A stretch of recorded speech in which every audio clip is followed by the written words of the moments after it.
Hi all, இன்றைக்கி வீடியோவில் ஒரு 7 to 8 இயர்ஸ் கேர்ள்ஸுக்கு வந்து ஒரு ஹால்டர் நெக் வச்சு ஃப்ரில் ஃப்ராக் எப்படி ஸ்டிச் பண்ணலான்னு பார்க்கலாம். யோக் போர்ஷன் நான் ஃபஸ்ட்டே கட் பண்ணி வச்சுட்டேன். இல்லை ஹால்டர் நெக்குக்கு வந்து நெக் கட் பண்ணிடலாம். நெக் வித் வந்து 2.5 இன்ச்சஸ் வச்சுருக்கேன். அந்த 2.5 இன்ச்சஸை மார்க் பண்ணிவிட்டு அதை அந்த ஆர்ம் ஹோல் ரவுண்டோட நான் ஜாயின் பண்ணி விட்டுறேன். இதை நீங்கள் ஃப்ரீ ஹேண்ட்லேயும் அட்டாச் பண்ணலாம், அப்படி இல்லாட்டினா ஃப்ரெஞ்ச் கர்வ் வச்சு கூட ஃபினிஷ் பண்ணி திருப்பிக்கலாம். ஓகே, இப்போ மெயின் கிளாத்லேருந்து கட்டிங் பார்த்தலாம். மெயின் கிளாத்தை வந்து அந்த ஷேப்புக்கு லைனிங் எப்படி இருந்துச்சோ அந்த ஷேப்புக்கு கட் பண்ணி எடுத்துட்டேன். சென்ட்ரை நாச் பண்ணி வச்சுட்டு லைனிங்கோட மெயின் கிளாத்தில் ரைட் சைடில் ப்ளேஸ் பண்ணணும். லைனிங்கை வந்து அதுக்கு மேலே ப்ளேஸ் பண்ணிவிட்டு நான் அந்த ஸ்லீவ்ஸை மட்டும் அட்டாச் பண்ண போகிறேன். அந்த ஆர்ம் ஹோல் ரவுண்டை மட்டும் ஒரு 1/4 இன்ச் விட்டு அட்டாச் பண்ணி எடுத்துக்கிறேன். அட்டாச் பண்ணதுக்கப்புறம் எக்ஸஸ் எல்லாமே கட் பண்ணிவிட்டு நாச்சஸ் வந்து ஃபுல்லாக ரெண்டு சைடுமே போட்டுக்கோங்க. நாச்சஸ் போட்டால் தான் அந்த ஃபினிஷிங் வந்து கரெக்டாக திருப்பி கொடுக்கும் நம்மளுக்கு. நாச்சஸ் போட்டாச்சு, மெயின் கிளாத்தையும் திருப்பி எடுத்தாச்சு. இதுக்கு மேலே நம்ம டாப் ஸ்டிச் போட போகிறோம். கரெக்டாக அந்த கார்னர்லேயே போட்டு வரலாம். டாப் ஸ்டிச் போட்டால் தான் ஃபினிஷிங் வந்து பர்ஃபெக்டாக நம்மளுக்கு கொடுக்கும். ஃபுல்லாக நான் ரைட் டு லெஃப்ட் இந்த ஆர்ம்ஹோல் கர்வ்லேருந்து நெக்ஸ்ட்டு அந்த ஆர்ம்ஹோல் கர்வ் வரைக்கும் நான் டாப் ஸ்டிச் போட்டுட்டு அப்படியே ராங் சைட் திருப்பினிங்கன்னா லைனிங் இருக்கும். லைனிங் வந்து நம்மளுக்கு என்ன அளவில் இருக்கோ அந்த அளவை அப்படியே நான் வச்சு ஸ்டிச் பண்ணிவிட்டு எக்ஸஸ் எல்லாத்தையும் கட் பண்ணி எடுத்துடணும். இப்போது பேக் போர்ஷனும் அதே மாதிரியே பண்ணி எடுத்து வச்சுருக்கேன். ஃப்ரண்ட் அண்ட் பேக் ரெண்டுமே ஃபினிஷ் பண்ணியாச்சு. இப்போது பேக்கில் என்ன பண்ண போகிறோன்னா ஃபுல்லாக கட் பண்ணி ஜிப்பு வந்து அட்டாச் பண்ண போகிறோம்.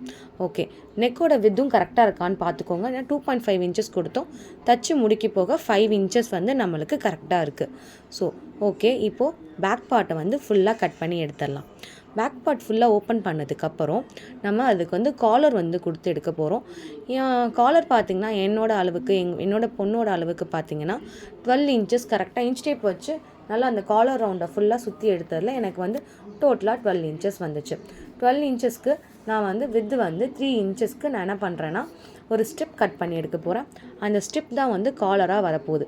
நீங்கள் இந்த இடத்துல 3 இன்ச்சஸும் கொடுக்கலாம். காலர் நல்லா ஹைட்டாக வேணும்னா 3 இன்ச்சஸ் கொடுங்க. இல்லை செட்டெல்லாம் குட்டியாக போதும் அப்படின்னா 2 இன்ச்சஸ் கூட நம்ம கொடுத்து காலர் வந்து சின்னதாக வச்சுக்கலாம். ஓகே, 3 இன்ச்சஸ் கொடுத்து ஒரு ஸ்ட்ரிப் வந்து நான் கட் பண்ணி எடுத்துடுறேன். கட் பண்ணி எடுத்ததுக்கப்புறம் நம்மளோட ரைட் சைட் ஃப்ரண்ட் பார்ட் இருக்கு இல்லையா, அது மேலே வச்சு தைக்க போகிறோம். ஓகே, காலரை கட் பண்ணதுக்கப்புறம் அதோட சென்டரையும் நாச் பண்ணிக்கோங்க. அதே மாதிரி ஃப்ரண்ட் போர்ஷனோட சென்டரையும் நாச் பண்ணிக்கோங்க.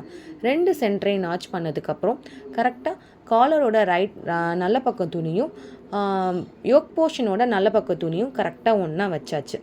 ஒன்றா வச்சு ஒரு 1/2 இன்ச்சில் வந்து நம்ம வந்து ஸ்டிச்சிங் போட்டுகிட்டே வரலாம். அதுக்கப்புறமா பேக் ரெண்டையும் அட்டாச் பண்ணலாம். ஓகே, இப்போ நான் என்ன பண்ணுறேன்னா ரெண்டையும் சென்டர் ப்ளேஸ் பண்ணி வச்சுட்டு ஒரு 1/2 இன்ச் ஸ்டிச்சஸ் போட்டு வரேன். பேக்கையும் ஃபுல்லாக கம்ப்ளீட்டாக வந்து ரெண்டு பக்கமும் கட் பண்ணி எடுத்துடலாம். பேக்கில் வந்து இன்விசிபிளாக ஜிப் வைக்க போகிறோம். இல்லை நான் ஜிப் வந்து அட்டாச் பண்ணுற வீடியோ நான் அட்டாச் பண்ணலை, நான் உங்களுக்கு தனியாக அந்த வீடியோ வந்து போடுறேன். ஓகே, ஸ்டிச் பண்ணதுக்கப்புறம் பேக்கையும் நான் என்ன பண்ணுறேன்னா ரைட் சைட் ஃபேஸ் பண்ணி வச்சுட்டு ஒரு 1/2 இன்ச் மட்டும் எக்ஸஸ் வர்றேன். ஏன்னா அந்த காலர் வந்து ஃப்ரீயாக சீட் ஆகணும் இல்லையா. நான் அட்டாச் பண்ண துணியிலேருந்து ஒரு 1/2 இன்ச் மட்டும் தள்ளி வச்சு நான் பேக்கை வந்து பின் பண்ணிக்கிறேன். ஃபஸ்ட்டு நீங்கள் தைக்கிறதுக்கு முன்னாடி பின் பண்ணி பார்த்துருங்க, இல்லாட்டினா மாறிடும் துணியிலனா ஃபஸ்ட்லேருந்து பிரிச்சுட்டு தைக்கிற மாதிரி இருக்கும். ஓகே, அந்த எண்டுலேருந்து இந்த எண்டு வரைக்கும் ஒரு 1/2 இன்ச்சில் அப்படியே ஸ்டிச்சஸ் போட்டுகிட்டே வந்துடலாம். 1/2 இன்ச்சில் ஸ்டிச்சஸ் போட்டதுக்கப்புறம் அதை வந்து ரைட் சைட் திருப்பிட்டு நம்ம அதை டபுள் ஃபோல்ட் பண்ணி திருப்பி அடிக்க போகிறோம். ஓகே, ரைட் சைட் திருப்பிட்டு பார்த்தீங்கன்னா காலர் வந்து கரெக்டாக சீட் ஆகிடுச்சு. இப்போது அதை வந்து லைனிங் பக்கம் நான் திருப்பிட்டேன். அந்த லைனிங் ஸ்டிச் பண்ணோம் இல்லையா, அதை ப்ராப்பராக உள்ளே வச்சு கன்சீல் பண்ணி ஸ்டிச் பண்ண போகிறோம். ஓகே, ஒரு ஃபோல்ட் பண்ணிவிட்டு அகெயின் டபுள் ஃபோல்ட் இன்னொரு ஃபோல்ட் பண்ணி கரெக்டாக அந்த கன்சீல் ஆகணும். அந்த துணி வந்து உள்ளே போகணும். அந்த ஸ்டிச் பண்ணியிருப்போம் இல்லையா ஃபஸ்ட்டு ஒரு 1/2 இன்ச்சில், அந்த துணி வந்து உள்ளே கம்ப்ளீட்டாக ப்ராப்பராக போனதுக்கப்புறம் கரெக்டாக அந்த கேப் எல்லாமே நான் வந்து கரெக்டாக ஸ்டிச் பண்ணிட்டே வரேன். கரெக்டாக சிங்கிள் ஃபோல்ட் டபுள் ஃபோல்ட் பண்ணியிருக்கேன். அதை ப்ராப்பராக பொறுமையாக ஸ்டிச் பண்ணிகிட்டே வாங்க. இல்லாட்டினா கொஞ்சம் துணி விட்டாலும் அந்த இடத்துல வந்து கேப் வந்து தெரிஞ்சிட்டே இருக்கும். கரெக்டாக ஸ்டிச் பண்ணி ரிவர்ஸ் ஸ்டிச் போட்டு எடுத்துக்கோங்க.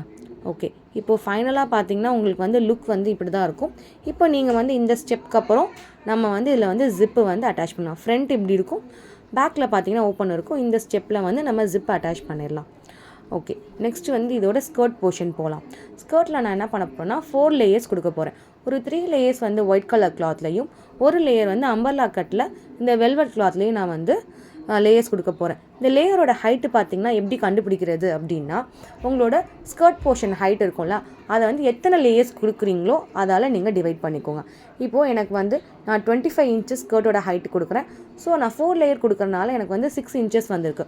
ஸோ ஸ்டிச்சிங் ப்ராசஸுக்கும் சேர்த்து நான் 8 இன்ச்சஸாக கட் பண்ணி எடுத்துக்கிறேன். அம்பர்லா கட் கிராஸ் கட் போட்டதுக்கப்புறம் யோக் போர்ஷனை கரெக்டாக அதில் ப்ளேஸ் பண்ணி நான் கரெக்டாக அந்த 8 இன்ச்சை மார்க் பண்ணி வெல்வெட் கிளாத்தில் நான் அம்பர்லா கட் பண்ணி எடுத்துட்டேன். நெக்ஸ்ட்டு பார்த்தீங்கன்னா, நான் ஒரு சன்க்ரேப்பில் வந்து உள்ள லைனிங்க்காக நான் துணி கொடுத்துருக்கேன். அந்த துணியும் கரெக்டாக அந்த யோக் போர்ஷனை கரெக்டாக வச்சு அந்த ஹிப் மட்டும் நான் வந்து மார்க் பண்ணி எடுத்துடுறேன். இப்போ இதோட ஃபுல் ஹைட் பார்த்திங்கன்னா 25 இன்ச்சஸ் வருது.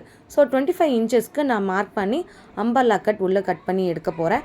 மேலேருந்து 25 இன்ச்சஸ் மார்க் பண்ணிகிட்டே வரேன். அம்பர்லா கட் பண்ணுறப்போ கரெக்டாக ப்ராப்பராக மார்க் பண்ணுங்கள். இதுக்கே அம்பர்லா உள்ள லைனிங் கொடுக்குறோன்னா பசங்க நடக்கிறதுக்கு ஃப்ரீயாகவும் இருக்கும். அவங்க உட்காந்து எந்திரிக்கிறதுக்கோ இல்லை அவங்க ஓடி விளையாடுறதுக்கோ இந்த அம்பர்லா கட் வந்து ஃப்ரீயாக இருக்கும். உள்ள மேக்ஸிமம் நீங்கள் எந்த ஃப்ராக் தைச்சாலும் அம்பர்லா கட்டே கொடுத்துக்கோங்க. ஃபினிஷிங் வந்து நல்லாயிருக்கும். ஓகே, இந்த அம்பர்லா கட் பண்ணதுக்கப்புறம் நான் இந்த ஹைட்டை வந்து டிவைட் பண்ணுறேன் இல்லையா, 4 லேயர்ஸ் வைக்கணும்னா 4ஆல் டிவைட் பண்ணுங்கள். 3 லேயர்ஸ் வைக்கிறீங்கன்னா 3ஆல் டிவைட் பண்ணுங்கள். என்ன ஆன்சர் வருதோ அதை வந்து கரெக்டாக மார்க் பண்ணிக்கோங்க. ஒவ்வொரு லேயர்ஸ்க்கா ஃபஸ்ட் லேயர் 8 இன்ச்னா அதுலேருந்து 8 இன்ச் மார்க் பண்ணுங்கள். ஃபஸ்ட் லேயர் மார்க் பண்ணதுக்கப்புறம் அந்த ஃபஸ்ட் லேயர் ஹைட்லேருந்து செகண்ட் லேயர் 8 இன்ச்சு அப்படியே அம்பர்லாவில் ஃபுல்லாக கரெக்டாக மார்க் பண்ணிட்டோன்னா ஃபஸ்ட்டே மார்க்கிங் பண்ணி வச்சுருங்க. ஃப்ரண்ட்டு தனியாக பேக் தனியாக பிரிச்சிடலாம். அப்புறம் ஃப்ராக் வந்து ஃபைனலாக ஃபினிஷ் பண்ணுறப்போ உங்களுக்கு வந்து ஸ்டிச்சிங் வந்து கரெக்டாக வரும். ஓகே, நான் ஃப்ரில் கொடுக்குற கிளாத்தை வந்து நான் 8 இன்ச் மார்க் பண்ணி நான் கட் பண்ணி எடுக்க போகிறேன். நீங்கள் லேயர்ஸ் நீங்கள் எவ்வளோ அந்த ஃப்ளார் கொடுக்குறீங்களோ அந்த அளவுக்கு நீங்கள் நிறைய துணி எடுத்துக்கோங்க. இப்போ நான் இதுக்கு வந்து கிட்டத்தட்ட இந்த ஃப்ராக்குக்கு மட்டுமே நான் ஒயிட் கலர் கிளாத் மட்டுமே 5 மீட்டர்ஸ் கிட்டே கொடுத்துருக்கேன். ஏன்னா ஃப்ரண்ட்டுக்கும் பேக்குக்கும் 3 லேயர்ஸ் கொடுக்குறோம். ஃபுல்லாக நிறைய கேதர்ஸ் வச்சனால நான் 5 மீட்டர்ஸ் எடுத்திருக்கேன். ஓகே, அந்த கட் பண்ண 8 இன்ச் கட் பண்ண அந்த துணியை வந்து மிஷினில் வந்து இருக்கிறதுலே பெரிய ஸ்டிச் வச்சு கேதர்ஸ் பண்ணுறதுக்காக நான் ஸ்டிச்சஸ் பெருசாக போட்டுகிட்டே வரேன். அதே மாதிரி இந்த கேதரிங் வைக்கிறப்போ இந்த ஸ்டிச்சஸ் போடுறப்போ இடையில நூல் கட் ஆகிடுச்சுன்னா நீங்கள் ஃபஸ்ட்லேருந்து ஸ்டார்ட் பண்ணுங்கள். இடையிலேருந்து ஸ்டார்ட் பண்ணிங்கன்னா அந்த கேதர்ஸ் வந்து ப்ராப்பராக வராது. ஓகே, என்னோடய ஹைட்டுக்கும் அந்த வித்துக்கும் நான் லேயர்ஸ் இந்த மாதிரி வச்சு எடுத்துட்டேன். நெக்ஸ்ட்டு அம்பர்லா கட் பண்ணோம் இல்லையா, அதுக்கு கீழே ஃபினிஷிங்காக பீக்கோ கொடுக்குறேன். நான் வந்து இந்த பீக்கோ ஸ்டிச் எதுக்கெலாம் கொடுக்குறேன்னா இந்த சன்க்ரேப் அம்பர்லா கட்டுக்கும் ப்ளஸ் அந்த லேயர்ஸ் நான் கட் பண்ணேன் இல்லையா அம்பர்லா கட்டுக்கும் ப்ளஸ் லேயர்ஸ்க்கும் சேர்த்து நான் பீக்கோ கீழே அடிச்சிடுறேன். நெக்ஸ்ட் அந்த அம்பர்லாவை எடுத்துக்கோங்க. அந்த மார்க் பண்ணியிருப்போம் இல்லையா, அதில் கரெக்டாக ஒவ்வொரு லேயராக ஃபஸ்ட்டு கீழ் லேயர்லேருந்து ஸ்டார்ட் பண்ணுங்கள். மேலேருந்து ஸ்டார்ட் பண்ணிட்டே வந்தோன்னா ஹிப் டு பாட்டம் வந்தோன்னா தைக்கிற கஷ்டம் இருக்கும். பாட்டம் டு ஹிப் போனோன்னா கரெக்டாக இருக்கும். ஸோ ஃபஸ்ட்டு லாஸ்ட் லேயரை வச்சு தைச்சிடுங்க.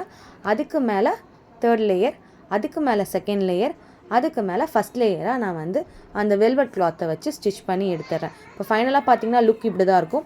நான் சைடெல்லாம் அட்டாச் பண்ணதுக்கப்புறம் டோட்டல் ஃப்ராக்கோட லுக் இது தான் இருக்குது. ஸோ இந்த ஃப்ராக்கை வந்து என் டாட்டருக்கும் வியர் பண்ணி இந்த ஃபோட்டோ அப்லோட் பண்ணியிருக்கேன். பார்த்துட்டு எப்படி இருக்குன்னு சொல்லுங்கள். இந்த மாதிரி வீடியோஸ் வேணுன்னா என்னோடய சேனலை சப்ஸ்கிரைப் பண்ணிட்டு லைக் பண்ணிக்கோங்க. தேங்க்யூ.